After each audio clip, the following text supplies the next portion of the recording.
Começamos com informações impressionantes, imagens dos protestos lá na Itália.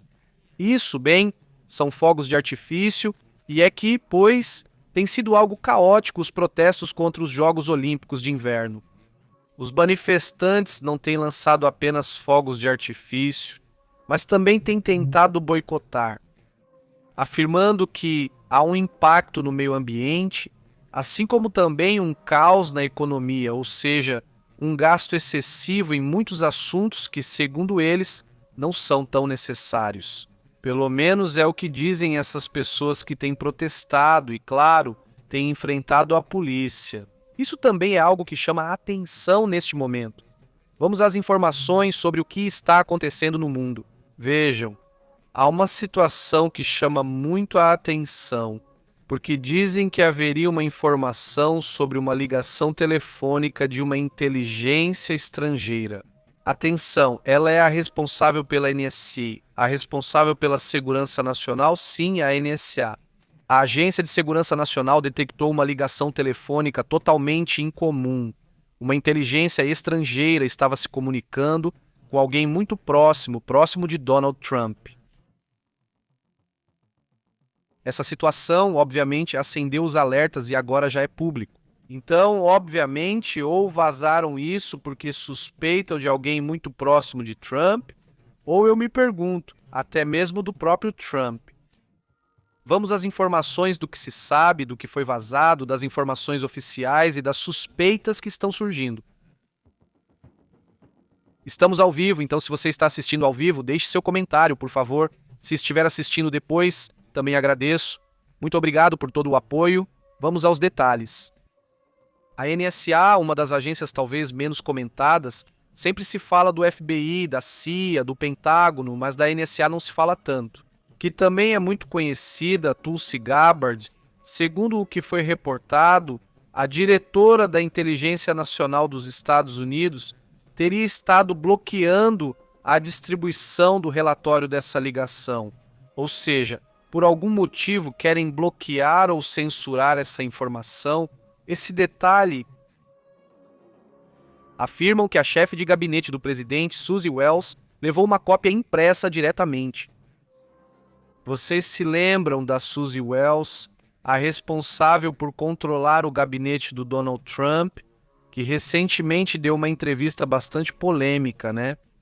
Na qual ela comparava o Trump com um bêbado. Vocês se lembram? E era uma metáfora fazendo referência ao fato de que, assim como os bêbados que falam tudo muito direto, mas foi curiosa a forma como ela disse e vários detalhes curiosos. Mas enfim, ponto final, né? O que está acontecendo? O que foi?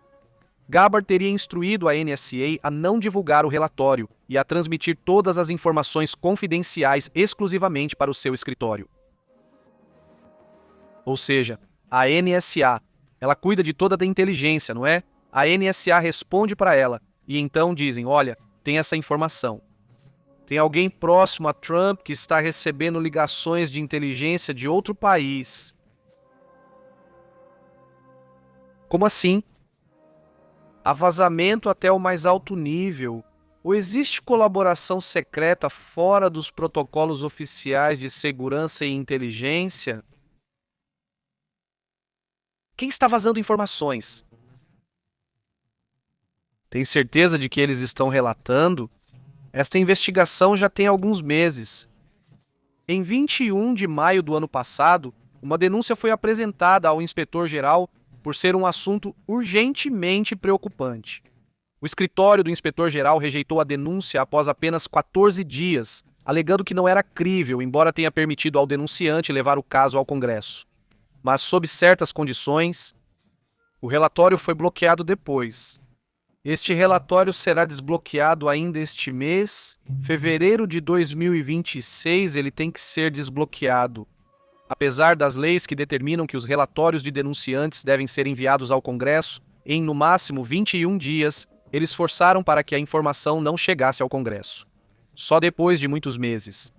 Imaginem, é maio, junho, julho, agosto, setembro, outubro, novembro, dezembro, janeiro, fevereiro. Todos esses meses para que isso fosse divulgado e levado ao Congresso, como deveria ter sido, no máximo 21 dias. A independência do inspetor-geral foi questionada quando Tulsi Gabbard nomeou um de seus principais assessores para o cargo, que deveria ter independência. Republicanos como Tom Cotton apoiaram Tulsi Gabbard, mas outros nem tanto. Até mesmo congressistas como Mark Warner acusam de uma tentativa deliberada de enterrar uma denúncia que é extremamente preocupante. Quem e por quê? Receberam ligações de inteligência estrangeira? Para começar, de que país estamos falando? Rússia? China? Quem está fazendo ligações de inteligência estrangeira para pessoas próximas de Trump? O denunciante, então, está preocupado, obviamente teme que queiram enterrar a informação e, evidentemente, ele fala através do seu advogado. Ele afirma que está tentando falar diretamente com os comitês do Congresso para uma sessão informativa não confidencial sobre a conduta de Gabbard e o conteúdo da ligação interceptada. Então, essa informação que ainda não foi divulgada está com essa pessoa e com o advogado dela, e que está pedindo então que o Congresso ouça o que ele tem a dizer. Mais um escândalo que se soma, que se acrescenta à série de problemas que Donald Trump enfrenta neste momento, pelo caso Einstein e por outros motivos. Este é um caso de possível espionagem no mais alto nível. E o que estariam tratando ali, que informação estaria sendo passada, vai ser muito interessante observar, obviamente.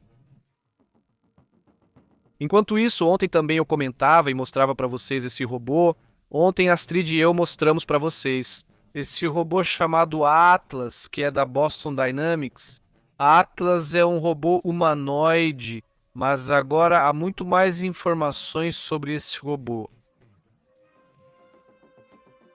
Vamos aos detalhes de alguns dados, de alguns pontos talvez, pois impressionantes na verdade, e úteis acima de tudo, não, porque no fim das contas, até agora os robôs costumam ser muito fracos no que podem fazer e realmente conseguem fazer poucas coisas. Segundo o que relatam, pode levantar até 50 quilos, operar de forma autônoma por até 4 horas, trocar sua bateria em 3 minutos, recarregar em tomadas de 110 e de 200 quilos, volts.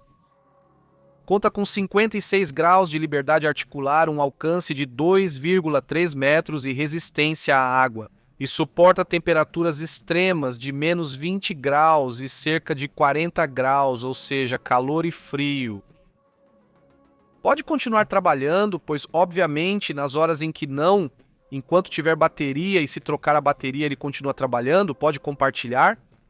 Vamos supor que há um grupo de trabalhadores em uma empresa, certo, que está operando, e um deles aprendeu a fazer algo de forma mais eficiente.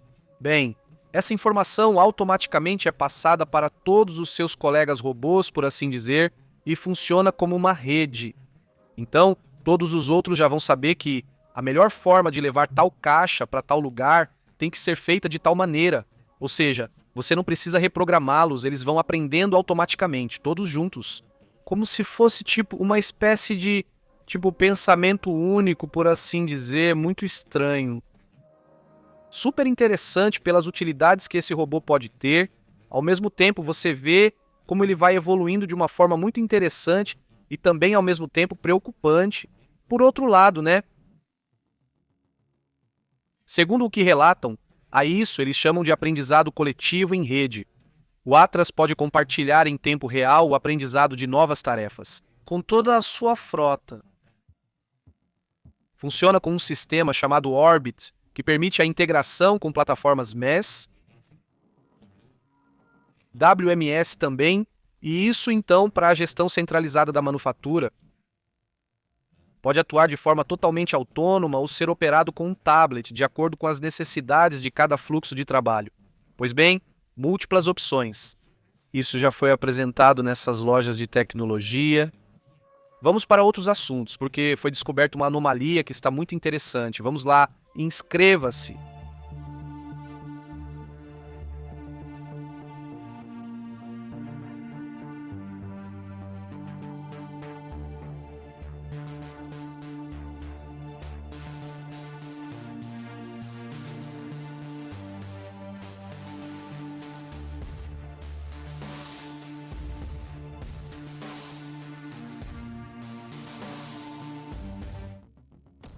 Me assegurem que, bom, as temperaturas no oceano estão gerando uma série de anomalias em nível global que agora mesmo estão sendo vividas pela Espanha com essa tempestade que teve, mas isso vai começar a ser observado em outras partes do mundo.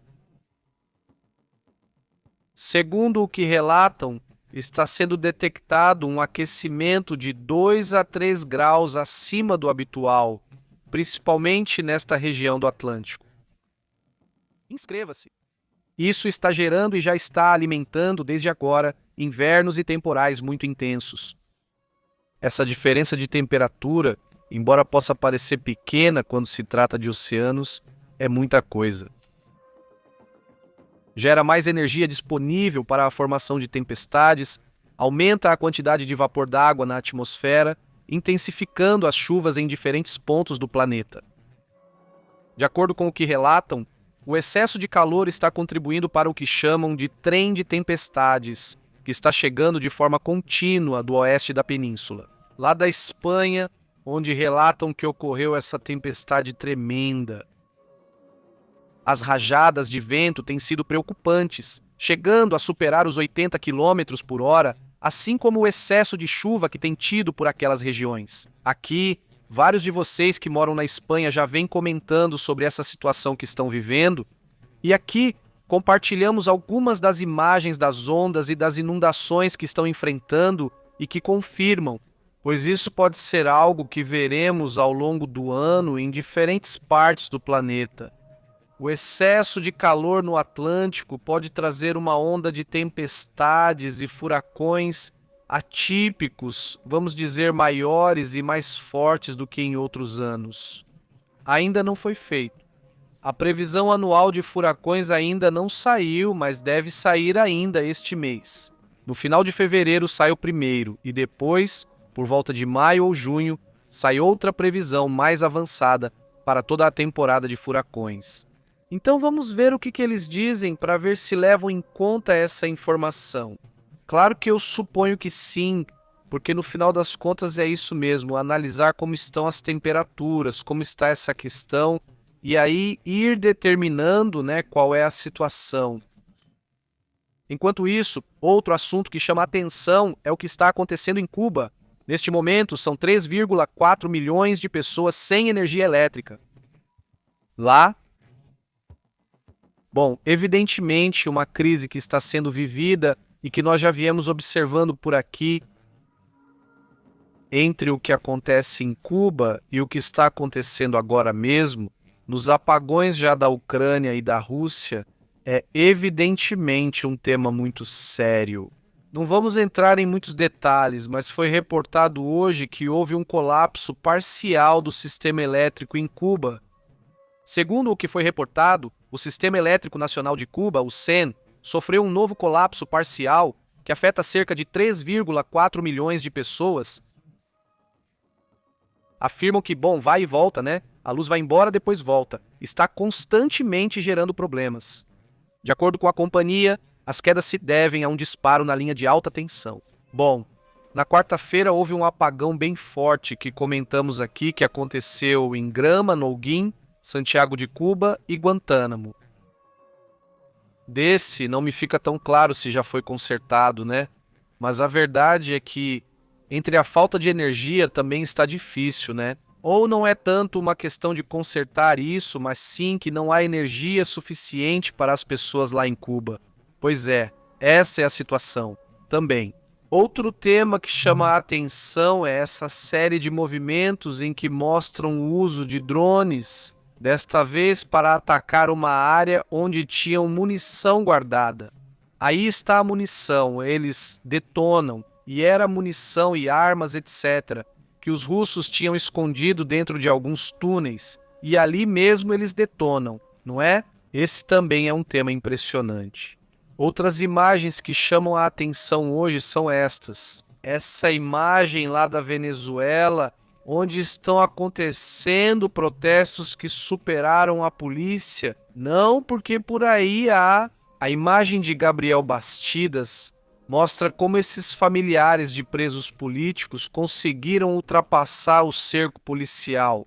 E isso, evidentemente também é importante, Outro assunto que também chama a atenção é isso que aconteceu lá na Rússia, onde relatam outro ataque, desta vez a uma estação de energia em Belgorod. Sim, esse ataque que vem acontecendo com drones à estação elétrica é uma nova política que a Ucrânia adotou há alguns meses, ou seja, relativamente nova, na qual, basicamente, quando atacam a energia elétrica lá na Ucrânia, eles respondem atacando linhas elétricas dentro da Rússia.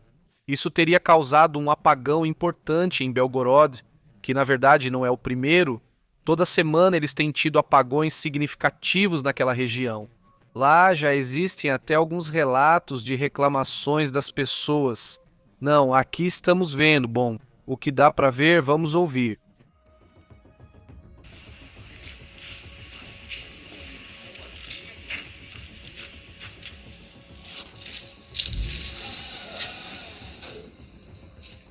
Isso é em Belgorod, de acordo com o que foi relatado ontem hoje, na verdade, por volta das 8 horas locais, teria sido alertado sobre um míssil que então teria atingido e causado uma explosão na área de fornecimento de energia elétrica. Não se sabe se é uma subestação, mas a energia foi cortada em todo o centro de Belgorod. Pelo menos algumas horas depois, o apagão ainda continuava. Não sei se agora já voltou, né? Mas enfim, isso também é uma parte importante do que tem acontecido naquela região do mundo. Vamos para outros assuntos interessantes.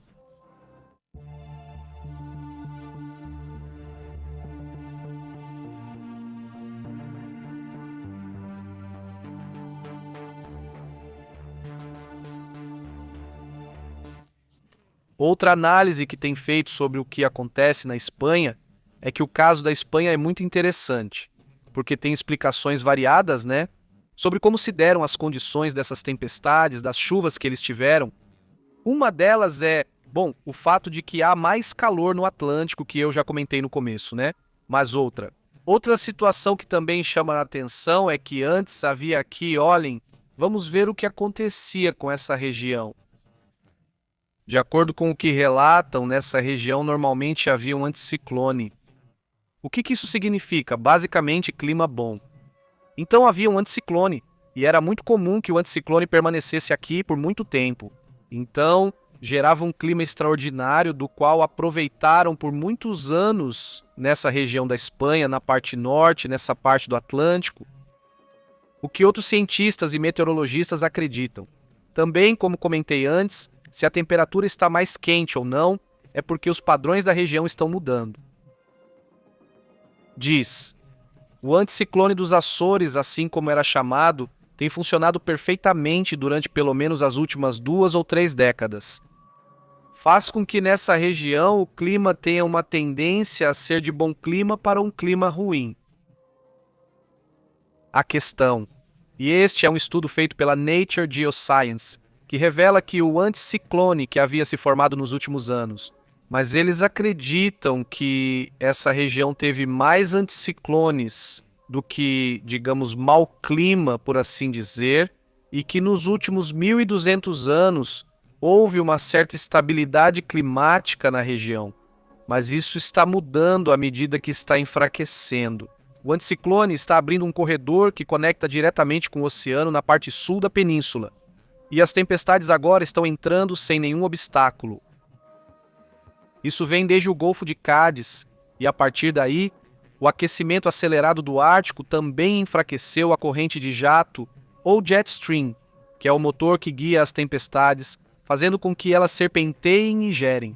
O mau tempo que agora está acontecendo e que nos últimos anos também tem sido importante nessas regiões. Então, o que se espera praticamente é que o mau tempo continue. Porque parece que o padrão dessa região está mudando, pelo menos é isso que este estudo mostra. A deformação do que eles chamam de corrente de jato gerou um vale aéreo, ou uma vaguada, que funciona como uma armadilha de chuvas, ou seja, as chuvas chegam ali e são como puxadas, por assim dizer. Antes as tempestades passavam direto, né? Agora ficam dias castigando a mesma região, ficando ali, ficando ali. Então isso obviamente gera inundações, gera problemas. Também confirmam no mesmo estudo o que comentei há pouco sobre a temperatura. Segundo relatos, a superfície do oceano está muito mais quente que o normal. Em 2025 foram registradas temperaturas recordes no Atlântico e 2026 já era então mais uma anomalia que é observada no Atlântico. Temperaturas muito quentes para o Atlântico, especialmente indo mais para o Atlântico Norte. Então, para os Estados Unidos, por exemplo, o que isso pode implicar é que os furacões cheguem mais ao norte e mais fortes. Antes, os furacões fortes costumavam estar aqui. Agora, eles continuarão presentes. Mas também alguns poderiam ir para Nova York, por exemplo. Imagine um furacão assim, desses potentes que chegam à Flórida, que chegam ao Haiti, a Cuba, etc. Aqui é o México. Que de repente um desses chegue a Nova York realmente é assustador. Vamos a outros temas também importantes.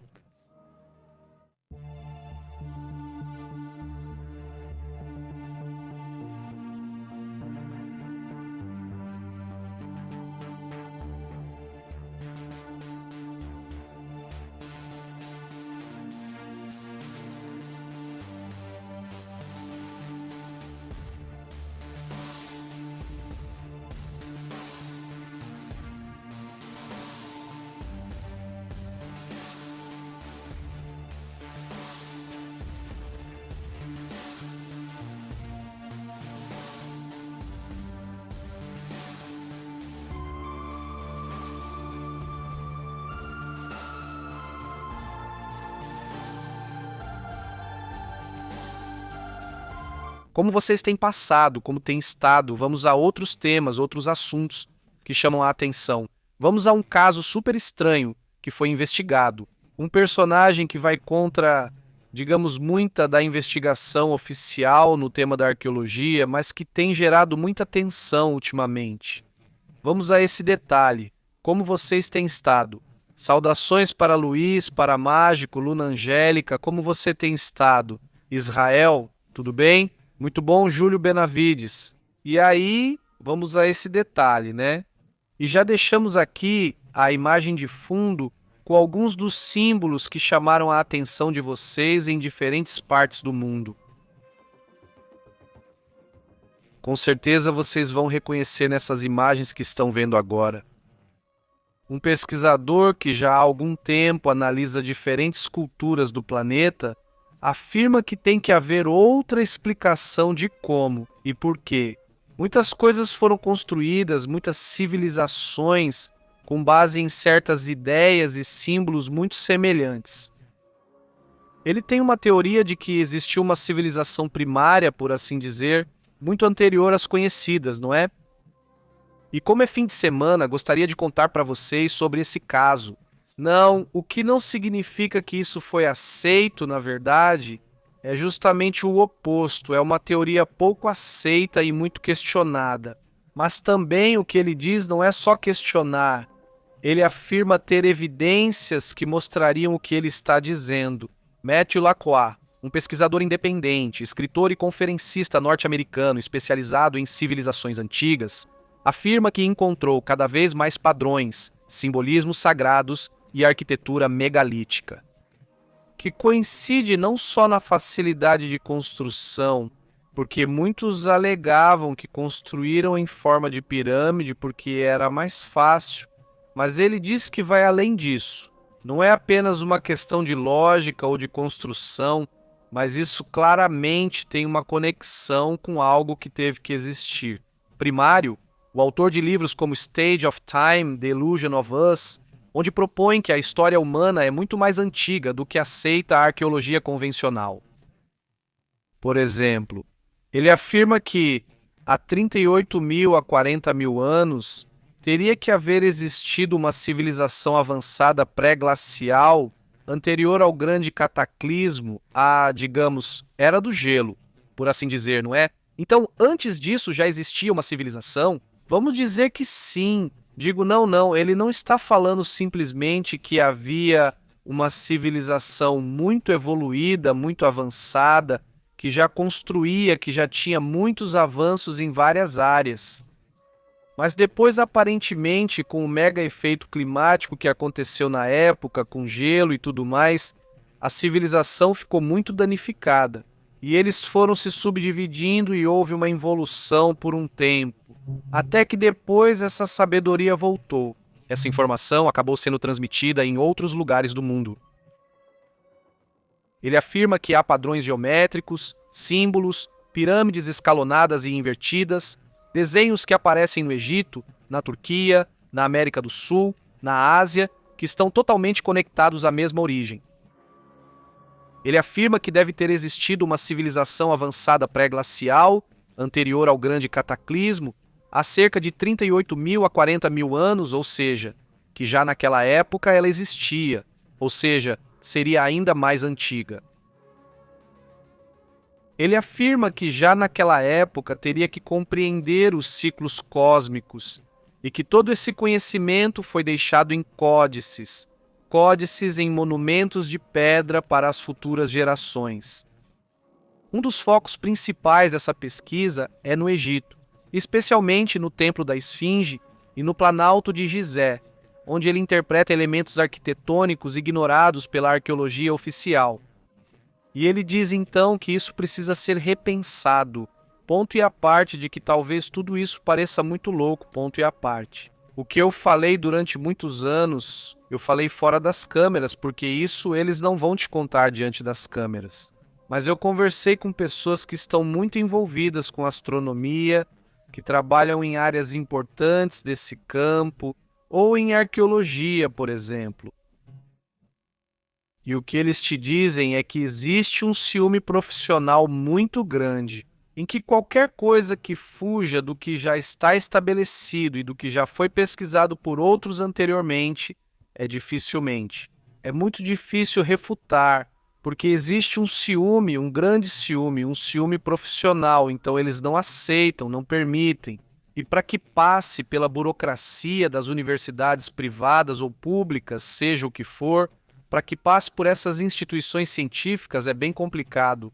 Eles não deixam, tem que ser algo muito, muito evidente, que você não tenha outra opção a não ser isso. Ou muitas vezes, eles vão ao público e vão mostrando evidências até que em algum momento comecem a ser aceitos. Existe muita burocracia entre essas universidades e entre os cientistas, e muitas vezes um país aceita uma coisa, mas os outros países não. E isso é uma confusão constante. E isso acontece na medicina, acontece nas ciências exatas, acontece em todo lugar, mas em algumas ciências isso acontece mais do que em outras. Por exemplo, especificamente na física, por exemplo, e em outras áreas. De repente é um pouco mais fácil porque são ciências exatas. Então, quando chega uma nova descoberta, às vezes há um pouco mais de abertura, mas em outras ciências que não são tão exatas. Aí começa a ser mais debatível se um está certo ou o outro. Então eles se abrem muito pouco. Diante disso, a comunidade científica rejeita as conclusões. Obviamente, sobre essa pessoa, Matthew Lacroix, afirmam que ele não é um acadêmico tradicional. E isso fez com que ele se tornasse uma figura, sim, talvez muito conhecida, mas que está constantemente entrando em debates. E ele insiste que ele não é o primeiro, evidentemente, por isso também comento. Porque não é o primeiro que diz isso, nem vai ser o último. Quantas pessoas já não falaram dos famosos OPARTs? Por exemplo, existe um museu dedicado a isso, a essas coisas. Tecnologias, por assim dizer. Figuras, tecnologias. Falo de coisas bem básicas, como um martelo. Coisas desse tipo que encontraram, mas que não tem 40.000, 50.000 anos, e sim uns 50.000 anos ou algo assim. Encontraram colares, encontraram coisas, certo? Coisas que fizeram na antiguidade, mas não antigas, e sim super, super antigas. E aí você diz, bom, quem fez isso? Se supõe que nessas datas não havia possibilidade de fazer algo assim, quem fez isso, não é? Então, se estão os debates, aí é que tem que acontecer os debates. Mas sim, parece que nesses assuntos o avanço é meio lento, né? Enquanto isso, só deixo um comentário. Estou acompanhando e se surgir algo importante, comentamos em detalhes. Mas tem um congressista que se chama Eric Pollerson. Ele é do Missouri. dos Estados Unidos, né? E esse congressista disse que já deu a ordem por parte do Trump para ele investigar as bases tipo Área 51 e todas essas, para investigar e tirar tudo o que puder. Agora ele está desesperado para mostrar seu chupa-cabras, então, ou seja, ele precisa mostrar algo estranho, algo que tire a pressão da mídia. Então, talvez no meio de tudo isso, que são escândalos, pelo menos revelem coisas interessantes. Claro, teriam que ter contundência e evidências, não é? Senão não faz sentido, mas por outro lado também tem a ideia de gerar e chamar atenção. A questão é que o congressista do Missouri, Eric Pollerson, que faz parte do Comitê de Supervisão do Congresso, que investiga os fenômenos anômalos não identificados, conhecidos como UAFs ou OVNIs ou UFOs, ou como quiserem chamar. Mas esse legislador republicano garante que o pedido já foi feito ao presidente e que funcionários da Casa Branca estão tentando visitar os locais militares onde supostamente há material recuperado, restos biológicos e registros e arquivos de, supostamente, encontros com objetos desse tipo, né? A Casa Branca, supostamente, segundo o congressista, já pediu ao Departamento de Defesa ou Departamento de Guerra agora que fizesse essa investigação interna. Então, se for real o que diz Pollerson, mesmo que seja de forma indireta, eles vão querer trazer essas coisas à tona. Ou até mesmo de forma direta, né? Mas já existe um pedido supostamente nesse sentido, então vamos ficar atentos para ver o que surge por aí.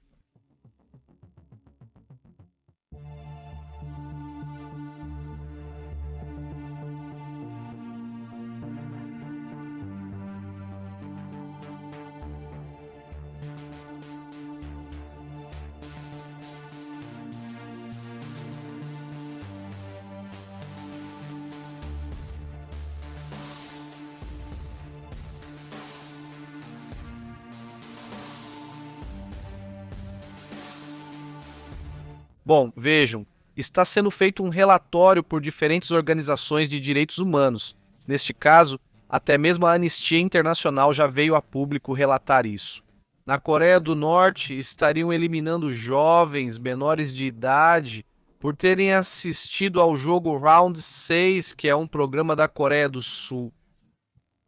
Essa denúncia é feita principalmente pela Anistia Internacional. Eles dizem que tem relatos confiáveis, digamos, de que a Coreia do Norte estaria executando, eliminando esses menores. Por terem assistido ao programa, já se falou no passado sobre punições muito severas. Por exemplo, ouvir BTS, coreanas e coreanos, por escutarem esse tipo de música, o chamado K-pop, né?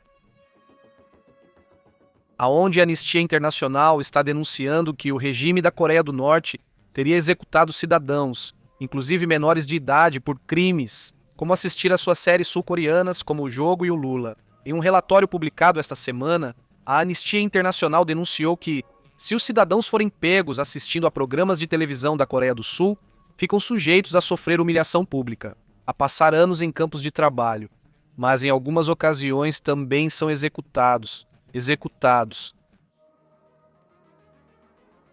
Situações muito terríveis. Há um tema que também comentam que é se a pessoa tem dinheiro, porque também há gente que tem o seu, gente que trabalha para o regime ou coisas assim. Que tem dinheiro, pagam subornos e se livram do problema, não fazem nada com eles. Mas aquele que não tem como pagar subornos para diferentes soldados, militares, etc., então vai para a cadeia, trabalhos forçados, e vocês já sabem, a situação é duríssima. Bom, outra situação também, outro tema interessante é o que está acontecendo no mundo. Foi registrada uma situação muito curiosa no Rio Green. Dizem anomalia, falando de anomalia, uma anomalia de 200 quilômetros de profundidade que, chamou a atenção. Um rio que há anos vem sendo investigado. E os cientistas resolveram esse mistério geológico que já tem 150 anos, com certeza vão relatar. Por mais de 150 anos, os geólogos não conseguiam entender como o Rio Green atravessou as montanhas de Uinta. uma cordilheira que se formou muito antes de o rio adotar seu curso atual. As montanhas têm cerca de 50 milhões de anos, enquanto o curso do rio Green foi estabelecido há 8 milhões de anos. Como era possível que um rio mais jovem tenha se formado durante montanhas tão antigas? Isso do ponto de vista geológico. Durante décadas, foram propostas diferentes hipóteses de que rios mais antigos que as montanhas têm capturas fluviais ou acúmulo de sedimentos, mas nenhuma conseguia explicar essa situação. Pesquisadores da Universidade de Glasgow e de Utah direcionaram a atenção para outro tema. As profundezas da Terra, a litosfera e a camada rítmica que inclui a crosta e o manto superior. De acordo com o que revelou o estudo conhecido como gotejamento litosférico, onde uma massa densa sob essas crostas vai se desprendendo e afundando, esse afundamento teria sido gerado precisamente por esse fenômeno. Bom, pelo menos é o que concluíram agora. A união do rio Green com o sistema do rio Colorado alterou a divisória continental, afetando águas que fluem para o Pacífico e para o Atlântico, e modificou os habitats e alterou as rotas evolutivas da fauna da região. É, portanto, um mistério que dizem estar parcialmente resolvido, porque essa situação está sendo investigada. Outro tema também que chama a atenção. Há uma reclamação que está sendo feita ao próprio. Afirmam que as exigências que estão sendo feitas para trabalhar na SpaceX no Texas foram... Bem, vamos lá, não foram aceitas. Por parte das pessoas que poderiam trabalhar lá, engenheiros e pessoas que poderiam trabalhar, que passam por todos os testes, por assim dizer, optam por não trabalhar para a SpaceX. Preferem ir para outras empresas, porque basicamente o que pedem para eles é que trabalhem na SpaceX e que praticamente vivam na SpaceX. As horas são excessivas e não oferecem oportunidades de trabalho para seus parceiros. Então, de repente, eles são obrigados a ficar dentro dessas pequenas cidades, compostas apenas por trabalhadores da SpaceX. Mas ao parceiro não é permitido trabalhar, ou seja, não oferecem emprego. Então ele tem que sair dali para trabalhar em outro lugar. Um assunto sobre o qual, obviamente, muitos reclamaram, afirmando que eles se comportam como uma espécie de mosteiro tecnológico. Na verdade, foi assim que ele definiu ambos, destacando que há um isolamento das pessoas que trabalham na SpaceX em relação à população normal, por assim dizer, ou eles as mantêm o mais isoladas possível. Não sei se é por segurança ou para que não roubem os funcionários, não sei, mas é disso que eles têm reclamado. Muitos decidiram parar de trabalhar para essa empresa. Starbase, que fica, por exemplo, perto da fronteira com o México, a 40 minutos de Broadville. Ele esteve bem, chamando a atenção que elas são colocadas fora das cidades, para que seja meio complicado ter que sair. A sede, por exemplo, da gigafábrica que eles têm em Austin fica realmente a 30 minutos de Austin, e também teve que se adaptar a isso, pois as famílias normalmente não. Quer dizer, as famílias moram lá com os trabalhadores e geralmente não têm vida fora dali. O que chamou a atenção foi a forma como essas iniciativas atuam. O que dizem é que buscam integrar moradia, educação e serviços básicos. Todos basicamente ficam dentro do que é dominado ou controlado por essa empresa ou essas empresas. Muito curioso esse assunto. Bom, vamos para outros temas também, outros assuntos importantes. Seoku.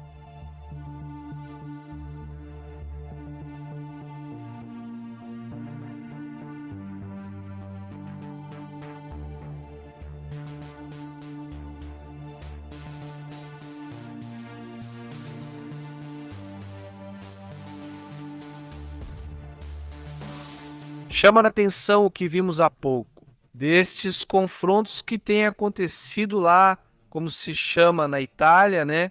Os protestos contra os Jogos Olímpicos. Já houve vários incidentes, inclusive, já em nível de distúrbio. Milhares de pessoas têm percorrido as ruas de Milão em protesto pelo impacto ambiental, social e econômico dos Jogos Olímpicos de Inverno em cidades como Cortina d'Ampezzo e Las Ligure. Segundo a mídia local, A marcha foi convocada pelo Comitê de Olimpíadas Insustentáveis e reunião. Cerca de 5.000 manifestantes se reuniram. A jornada terminou com tensões ao serem registrados incidentes e distúrbios graves, isso entre os manifestantes e as forças de segurança que se enfrentaram. De tudo aconteceu. Vocês já sabem, jatos de água potentes, a polícia com os escudos, vocês já sabem, né? Desse tipo de situações e de confrontos que têm acontecido, bem importantes. Fogos de artifício também, ou seja, bom, teve de tudo. A crítica faz parte do motivo pelo qual se usou neve artificial demais. Isso gera um gasto e um uso de água muito abundante. O desmatamento e as mudanças urbanas que foram feitas para poder realizar as Olimpíadas e uma série de situações e questões que não agradaram a eles. Sendo assim, vamos aos comentários. Como vocês estão? Como foi o final de semana de vocês? Essa é a nossa segunda transmissão, então vamos atualizando o que está acontecendo.